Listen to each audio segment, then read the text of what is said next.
आज के इस सेशन में हम सीखेंगे क्लास 9th का पहला चैप्टर भौतिक राशियां। तो आइए वीडियो को हम स्टार्ट करते हैं। भौतिक राशियां क्या होती हैं इनके बारे में जानते हैं।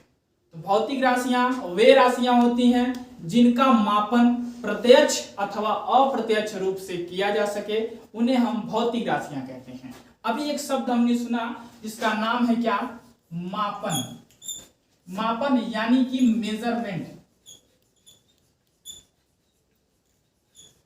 यानी किसी भी वस्तु को मापने की प्रक्रिया मापन।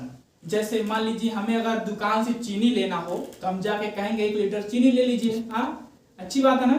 नहीं, क्योंकि वो द्रव के रूप में है, द्रव्य के रूप में है, द्रव के रूप में नहीं है। द्रव को हमने बना के रखा है मात्रा की लीटर में मापेंगे, अगर द्रव्य है, मैटर है कोई, तो उसको हम किलो में मापेंगे। इस प्रकार की सारी प्रक्रियाओं को बना के हमने रखा है। तो जिन भी राशियों को मापने के उपयोग में लाते हैं उन्हें हम भौतिक राशियां कहते हैं। यानी जिस भी भौतिक राशि, कोई भी भौतिक राशि रहे, उसका मापन यदि हम प्रत्यक्ष रूप से करें अथवा अप्रत्यक्ष रूप से करें, उन्हें हम भौतिक राशियां कहते हैं। ये राशियां दो प्रकार की होती हैं, मूल राशियां और व्युत्पन्न राशियां, जिनको फंडामेंटल क्वांटिटीज कहते हैं और डिराइव्ड क्वांटिटी कहते हैं। अब जानते हैं मूल राशियां क्या होती हैं, यानी फंडामेंटल क्वांटिटी क्या होती है। ऐसी राशियां जो पूर्णतः स्वतंत्र होती हैं, किसी दूसरे राशियों पर डिपेंड नहीं होती हैं, उन्हें हम मूल राशियां कहते हैं। जैसे कि अगर हमें द्रव्यमान मापना रहे, हमको मास, तो किसमें मापेंगे हम? किलोग्राम में। अब द्रव्यमान क्या है? किसी और राशि से मिलकर नहीं बना, यह स्वतंत्र राशि, यानी कोई भी द्रव्य रहेगा तो उसको हम किसमें मापेंगे? किलोग्राम में ही मापेंगे हम। तो आइए बताते हैं। 7 मूल राशियों को मान्यता मिली है। कितने मूल राशि को? 7 मूल राशि। ये सातों मूल राशि इस प्रकार हैं: लंबाई, द्रव्यमान, समय, ताप, विद्युत धारा, ज्योति तीव्रता और पदार्थ की मात्रा। इसको हमने एक ट्रिक के रूप में बदला है। आइए उस ट्रिक को हम जानते हैं। सातों मूल राशियों को 1 सेकंड में आप याद कर लेंगे। ट्रिक क्या है?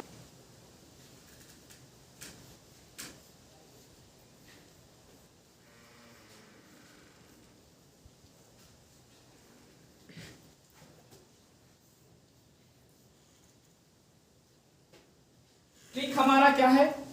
10 ताल का बीज। 10 ताल का बीज यानी हमारे यहाँ गांव में सिंघाड़ा होता है ना, पोखरे का। तो मान लीजिए 10 तालाब का आप लेके आए सिंघाड़ा, वही सिंघाड़ा हो गया 10 ताल का बीज। वो बीज के रूप में होता है सिंघाड़ा, तो उसी को हम ले लिया एक ट्रिक के रूप में कि 10 ताल का बीज। तो देखिए 10 ताल के बीज में क्या छिपा हुआ है, तो देखिए क्या छिपा हुआ है। 10 से क्या है? द्रव्यमान। क्या है? 100 से क्या है? समय। 100 से क्या है?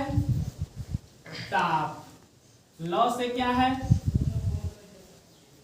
लंबाई। ठीक है। 100 से क्या है? विद्युत धारा।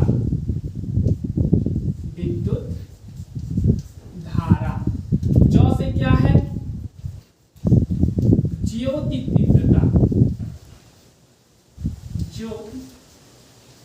तीव्रता।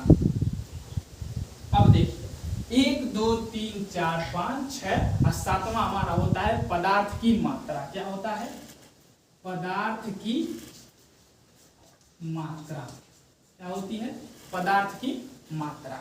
तो हमने सीखा एक ही ट्रिक के साथ हमने सातों मूल राशियों को याद कर लिया। कौन सा ट्रिक? 10 ताल का बीज, यानी द्रव्यमान, समय, ताप, लंबाई, विद्युत धारा, ज्योति तीव्रता।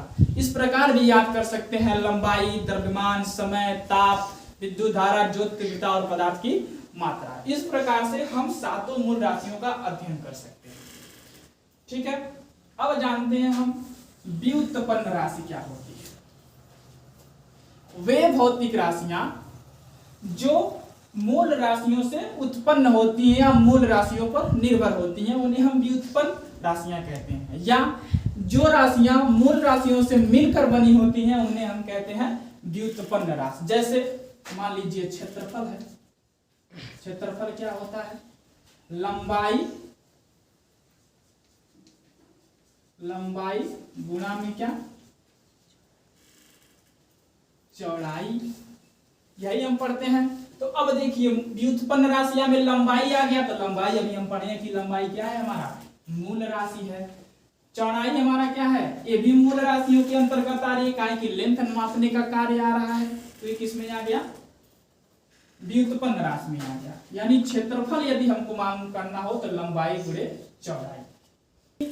पृथ्वी पर राशियां होंगी उतना ही उनको मापने के लिए मापक यंत्र होंगे। लंबाई को मापने के लिए किसी और का उपयोग करेंगे, द्रव्यमान को मापने के लिए किसी और चीज का इस्तेमाल करेंगे। तो देखिए मूल राशियां हमने पढ़ा, अब हम पढ़ेंगे क्या, मूल मात्रक। क्या पढ़ेंगे हम लोग, मूल मात्रक, मूल मात्रक और व्युत्पन्न मात्रक। तो मूल मात्रक क्या होते हैं, वे राशियां जिनको व्यक्त करने के लिए मूल मात्रकों की आवश्यकता होती है उन्हें हम मूल मात्रक कहते हैं। यानी मूल राशियों को व्यक्त करने के लिए जिन मात्रकों का उपयोग किया जाता है उसे हम मूल मात्रक कहते हैं। व्युत्पन्न मात्रक क्या होता है, व्युत्पन्न राशियों को मापने के लिए जिन मापक यंत्रों का उपयोग किया जाता है उन्हें हम कहते हैं व्युत्पन्न मात्रक। अभी हमने 7 मूल राशियां पढ़ा है, कौन कौन राशि पढ़ा है, लंबाई, द्रव्यमान, समय, ताप,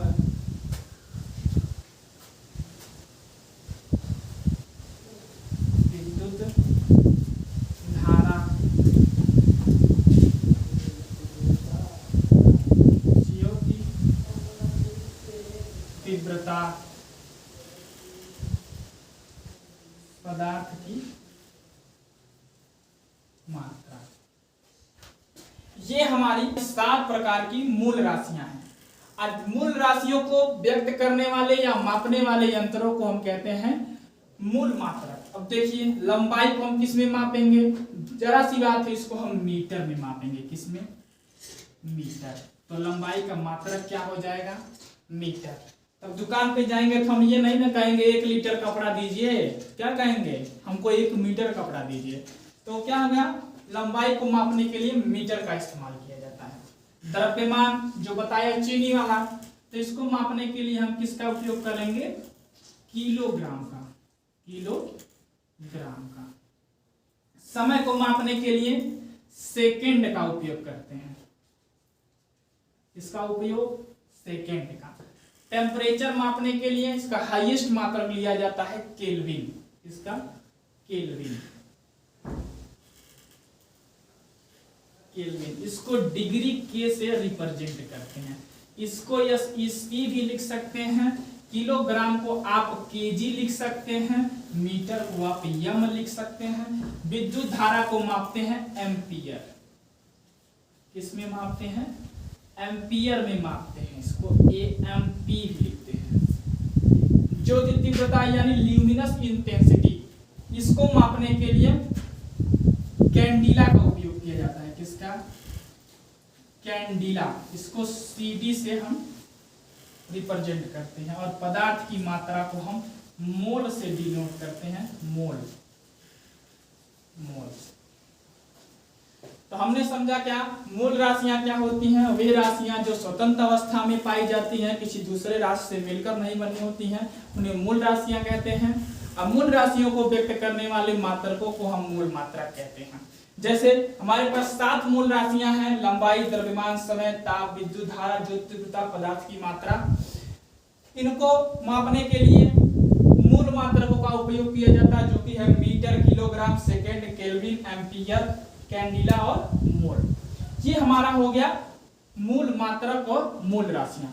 अब हमको बताना है क्षेत्रफल वाला, जो कि क्या है, हमारा मूल मात्रक है। तो मूल मात्रक अगर हमने कहा कि क्षेत्रफल बताइए, क्षेत्रफल क्या हो जाएगा, लंबाई गुणा में क्या, चौड़ाई। तो लंबाई को हम किस में मापेंगे, मीटर में, चौड़ाई को किस में मापेंगे, मीटर में, तो क्या हो जाएगा मीटर स्क्वायर। ये हमारा क्या है, व्युत्पन्न मात्रक है।